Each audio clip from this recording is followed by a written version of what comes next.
Magandang araw mga bossing, welcome sa Promote PH. So ngayon mga boss, meron tayong titirahin dito, tatlong unit, HRB, tapos Adventure, tapos itong NB350. Then yung iba kasi mga bossing is nire-retouch pa para maging presentable. So itong titirahin natin, so yung Adventure kasi for fast break talaga yon. Then ito namang ating Nissan NB350, mas mababa lang ang presyo natin compare mo sa ibang buy and sell mga boss. So tirahin na natin. So ito, una na agad natin dito is naka full PMS to kay Master Garage mga boss. Yan sa Molino, Bacoor. Then ito worth of 26,000 yung nagastos ni bossing dito no, may-ari ng dealer para ano to, makondisyon na maayos mga bossing. Kumbaga maraming pinalitan sa engine parts mga bossing. So drive belt, so inundisyon talaga to para nang sa ganon napakaswerte na makakabili mga boss, no? So madalang kasi yung nagpapa-PMS muna bago ibenta. So ito mga bossing, nako-condition to, no? Yan. So ito is 2017 model, mileage 62,000 kilometer, then presyo nito 675 lang mga bossing. So may mga issue pa rin to, papakita lang natin ng bahagya. So sa gulong muna tayo mga bossing, 75% red light sa kulay ng unit. So silver 2 yan. May mga ilang retouches din dito mga boss, no, pero naayos na. And sa mga gas-gas normal naman yan. Then eto, unang issue din is etong tint nya. So expired na yung tint mga boss. So kung gusto nyo mapaganda sa mga kabili nito, yan, pwede nyo papalitan ng tint. Then syempre, eto mga boss is kulang lang to sa detailing, no? Sa car wash. So i-detailing lang to pag ito pinadetail nyo talaga sa ano mga bossing sa labas, or pwede rin naman dito. So yun nga lang, medyo mataas ang pricing ng pagantong van, no? Sa nasa 5,000 ata to. So ito mga boss is talaga napakagara na. So pwede mo na ito i-display kung ikaw meron display center. Kung ikaw naman pampamilya mo to bibilhin, talaga napakagara na ito. So makina na ito 2.5 liters na diesel engine mga boss. Ito yung kanyang front area. So may garnish yan simula sa kanyang headlight, door handle and tail light mga bossing. Then coding nito is Wednesday. So walang basag yung kanyang mga headlight mga boss.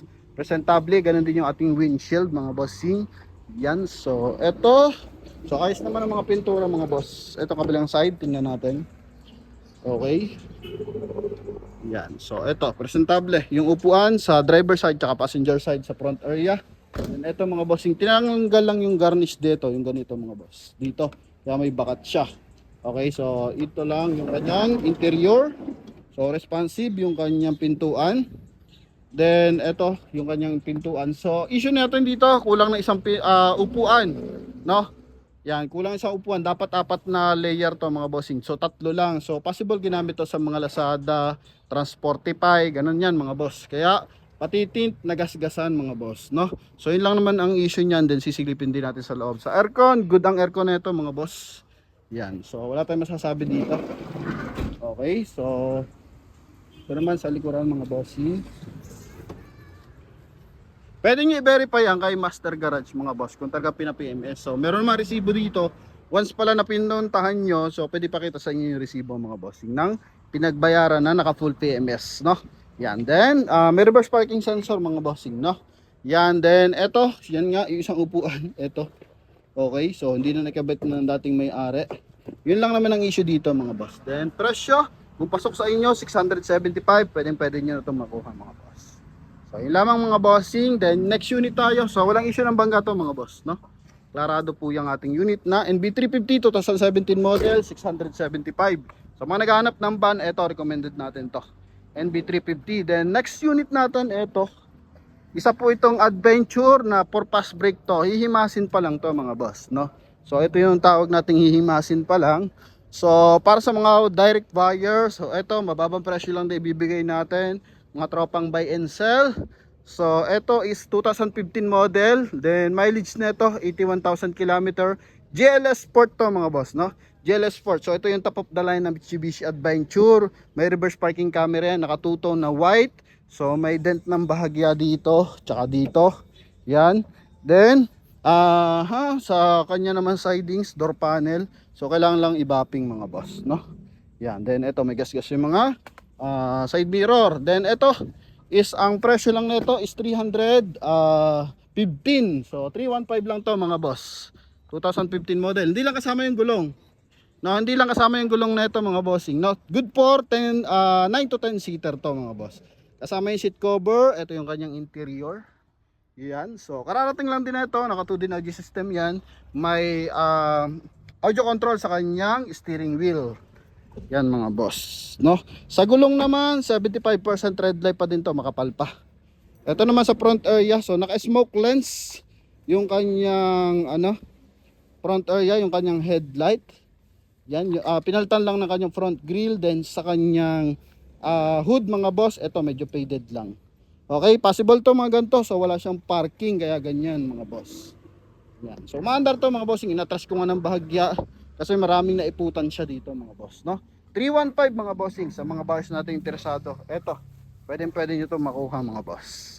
2015 model yan sa halagang 315 lang mga boss. Okay, ito yung kabilang side. No? Ito yung kanyang interior. Pakita natin. So, even ito, gumagana. Ito naman yung kanyang, ito gulong kasi ito na Fortuner mga boss. Yan, naka-cold door yung kanyang seat cover. Malinis naman yung mga ceiling niyan. So, kulang lang din to sa detailing. Yan, then kung gusto niyo, i-retouch niyo ng bahagya. Ito, sa mga ganap ng low budget. Ito, may UP din ng bahagya dito. So, 315 lang to mga bossing, no? Okay, so may interesado, ito po, Mitsubishi Adventure 2015 model. Tawag nyo lang yan sa ating contact number na nasa screen. Then next natin to mga bossing. So try natin kung open pa. Dahil open pa to. Itong ating Honda HRB 2001 model. Manual transmission to mga bossing. Kulay blue. Yan. Okay. Blue violet ba tong kulay na to mga boss. Maganda to. R17 yung gulong nito mga bossing.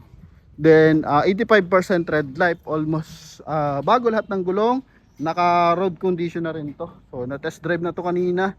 Nung first buyer, not sure lang kung mababalikan agad nila kasi iba-vlog na natin. So eto mga bossing, only 190,000. So makinis na to mga bossing. And makina na ito is 1.6 liters na gasoline engine. Yan. Naka-open exhaust pipe yan mga boss. HRB. Sana bukas to. Tingnan lang natin mga boss. Yan, open pa mga bossing. So manual transmission, naka power window. Kita naman yung loob, no? Yan, presentable yung loob niya, ang ating Honda na yan. Manual transmission, 1.6 ang makina. Pakita natin yung kanyang engine bay. Malinis na to, kinis na to mga bossing. So paano na lang makakuha dito? So kahit hindi ba yun sila makakuha dito, so yung presyo niya mababa pa rin. Yan. Okay, good for 5-seater, pang service. Yan, so eto mga bossing. Okay. Open lang natin. So open na. So sa pintura, wala tayong magiging concern sa pintura. Bagong pintura to mga boss. Yan. Okay, ito naman yung kabilang side. So post natin to sa reels kasi meron tong video na tumatakbo siya. Okay, ito 1.6 liters na gasoline engine yan mga boss. Ganap kayo na matipid sa gas. Ito, Honda HRB sa halagang 190,000 mga boss. Issue niya, ito. So, kanyang headlight, hindi naman basag mga bossing. Kailangan lang linisin na maigi. Then, sa gantong modelo naman kasi, ano naman to mga boss kumbaga normal naman yung may konting ganyan gas-gas ng bahagya. Pero sa makina wala po, templado ang makina nito. Napakakisig ng makina. Umandar mga boss. Yan. Okay. And ito yung kanyang likuran. Yan mga boss, may compartment pa. Naka high ground clearance yan mga bossing. Okay. 190, naka Honda HRB ka na 2001 model, manual transmission mga bossing. So sa mga interesado, tawag lang po agad sa ating contact number na nasa screen. Connected po tayo dyan ng Viber and WhatsApp mga boss. Then balik tayo dito mga bossing. So nakikita niyo yung ating Toyota Vios tsaka Toyota Avanza. So yan mga boss, yung Avanza is pinapakinis din. So pag natapos yan is nasa 430 ata lang yung presyo. Then not sure ako dito sa ating Vios mga bossing. So retouch lang naman, walang repair na ginagawa diyan. Kumbaga kailangan lang pakintabin mga boss para maging presentable ulit yung ating mga unit, no? So sa issue ng bangga, wala po tayo niyan. Okay? Shoutout kay Idol na hapon na, buwabanat pa rin. And dyan, nililinis na yung ating NB350 mga bossing na 675. So paunahan lang tayo, Adventure, NB350, and yung ating HRB mga bossing. So sa mga interesado, tawag lang po agad. Thank you very much. God bless. Bye-bye.